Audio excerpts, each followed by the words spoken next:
weather reporter ngayong araw.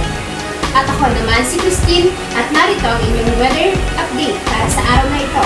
Oras natin ay eksakto alas 10 ng umaga. Maaraw at maingit ang panahon dito sa Pamplona. Ang temperatura ay nasa 42 degrees Celsius at inaasahang pagtaas nito sa 42 degrees Celsius pagsapit ng panahon. Ang health index o pulse life temperature ay maaaring umabot hanggang 46 degrees, kaya mag-ingat po sa magpili-pilit ng araw. May kaunting hangin mula sa silangan may bilis na 15 km per hour. Kaya kahit mainit, may kaunting ginhawa.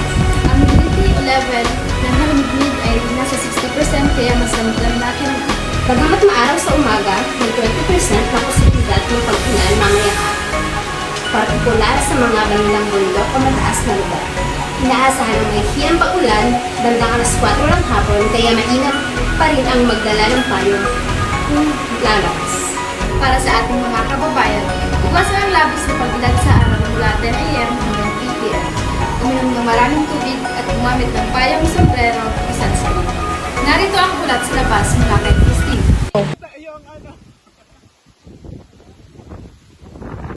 Magandang hapon mga kaibigan. Ako po si Christine at narito tayo ngayon sa lugar ng Pamplona para sa isang mabilis na ulat tungkol sa lagay ng panahon ngayong hapon. Kasama ang opinyon ng isa sa ating mga kabataang estudyante. Ngayong araw, Sabado, asahan natin ang mainit ngunit kaya-ayang panahon. Ang temperatura ay nasa 32 degrees Celsius, may kaunting ulap pero mababa ang tsansa ng ulan. Mainam itong panahon para sa mga outdoor activities pero mag-ingat pa rin sa matinding init ng araw.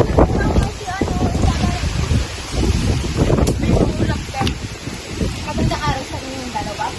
May kaunti lamang ang katanungan tungkol sa lagay ng panahon. Ano ang inyong mga pangalan? Ayan, bago ang lahat, ipaglalagay natin na. Kasama natin ngayon sa Annette, galing sa paalaman at si Princess. Kamusta ba kayo at nararamdaman niyo sa lagay ng panahon ngayon? Usually po, palagi po ako nagdadala ng tubig at payong at minsan din po, nagpapahinga ako sa lilim ng puso. Ikaw naman? Ano lang, mainit, masakit sa ulo pero okay. Napakagandang paalala. Salamat sa inyo at yan ang weather forecast ngayong araw. Maraming salamat, Christine. At narito pa ang ibang weather update mula. Go! Yes, Yanalyn, ito nga alas 11 pa lang ng umaga, ramdam na ni Kuya ang sobrang init ng araw. Kaya naman, laking hamon sa kanya ang kanyang trabaho bilang street sweeper, ang pagbilad sa araw-araw. Kamusta po kayo, Kuya? Ito po, pagod kahit sunday lang ginagawa dahil sobrang init. Ano-ano pong ginagawa niyo para mabuksan ang init ng araw?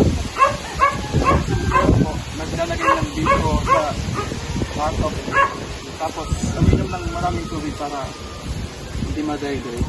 May mga pagkakataon bang nahihirapan kayo o humihinto kayo sa trabaho dahil sa sobrang init? Opo. Kadalasan po, init na ako.